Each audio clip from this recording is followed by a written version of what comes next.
زعيم حركة النهضة كان اليوم من أبرز المتدخلين وتحدث على عدة مواضيع أهمها شرعية الحركة في تسيير البلاد، واعتبر حركة النهضة العمود الفقري لتونس. بعض الناس يسمعون من هنا وهناك أحاديث حول حركة النهضة ويمنون أنفسهم بأن يرونها مزقا وأشلاء. هؤلاء ينتظرون يوما لن يأتي بحول الله.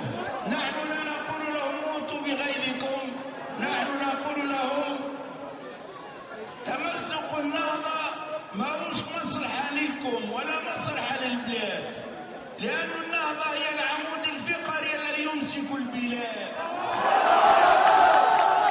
أقول لكم أيها الأبناء والبنات اطمئنوا، النهضة بخير إن شاء الله.